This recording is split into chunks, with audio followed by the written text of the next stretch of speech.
Kita mau nambahin komponen baru, tapi rasanya ini sudah terlalu rame. Kalau misalkan kita tambahin di sini dengan cara lebarin ini mungkin ya kurang menarik juga, kurang estetis juga jadinya. Sehingga kita akan coba menggunakan namanya tab.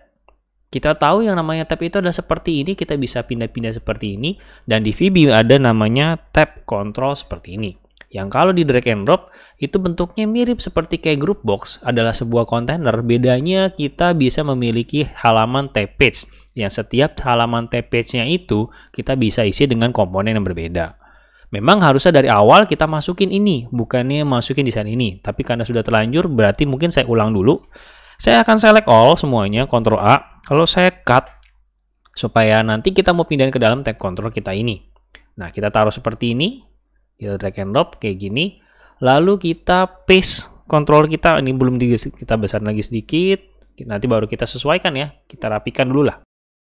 Lalu kita paste seperti ini. Lalu sekarang halaman TPS 2 bisa kita isi dengan yang berbeda. Tapi sekarang kita cek dulu, kita jalanin.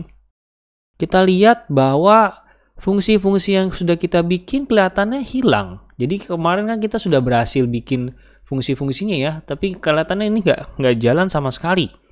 Apa yang terjadi dari sini? Kita lihat. Padahal kalau kita lihat di dalam form, coding kita nggak ada yang hilang, semuanya lengkap, masih ada, jadi harusnya bisa jalan. Tapi kita coba lakukan double klik. Apa yang terjadi? Dia malah bikin si sub baru, button klik. Padahal kan button klik itu sudah ada di atas sini. Tuh, kan kita tidak hilang codingnya, tapi kenapa dia malah bikin baru? Jawabannya adalah karena memang pada saat kita bikin ini, itu ada yang hilang sebenarnya. Meskipun kalian mungkin nggak menyadari ada sesuatu yang hilang. Ya, kalau kalian bisa ketemu, di mana? Seperti kayak Dora aja.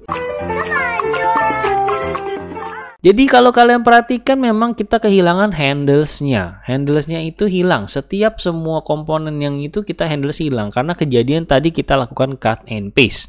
Pada saat kita cut and paste tadi, membuat handlesnya hilang. Sehingga harus kita perbaiki kembali supaya handlesnya ada lagi. Ini juga jadi pelajaran buat kalian juga bahwa sebenarnya sub ini ditandai bukan dari nama yang ini. Jadi nama ini nggak ngaruh. Nama-nama yang ada di sini tuh sebenarnya nggak ngaruh. Tapi ngaruh itu adalah handlesnya. Jadi kita harus memperbaiki handles. Dan itu kita cukup dibantu kok. Pakai button 1. Kemudian kita bilang dot click. Nah, jadi sebenarnya yang membuat dia private sub ini adalah menghandles button click bukan dari nama dari ini, tapi adalah nama ini. Sehingga nama ini kalau kita ganti sedemikian rupa itu nggak ngaruh. Pencet, nggak dipencet, nggak ditekan, yang penting diklik. Nah, kalau kayak gini, namanya udah asal-asalan, itu nggak akan ngaruh. Karena memang ini akan tetap jalan. Karena dia nggak ngaruh dari button 1 klik. Misalkan ini ya kemarin ya admin. Nah, lalu di submit harusnya dia akan keluar pop up seperti ini. Ya, coding kita sudah kembali. Jadi kalian tahu apa yang harus kalian lakukan untuk memperbaikinya. Ya, handlesnya harus dilengkapi semuanya terlebih dahulu karena hasil cut and paste tadi. Karena memang sebaiknya dari awal kita menggunakan tab page dari awal. Jadi kita tidak melakukan cut and paste seperti itu tadi, menghilangkan handlesnya dan kita harus di-store ulang kembali. Tapi ini sudah jadi pelajaran buat kalian. Jadi sekian tutorial kali ini, kalian perbaiki dulu seperti ini. Thank you for watching, keep learning, sampai jumpa di tutorial berikutnya.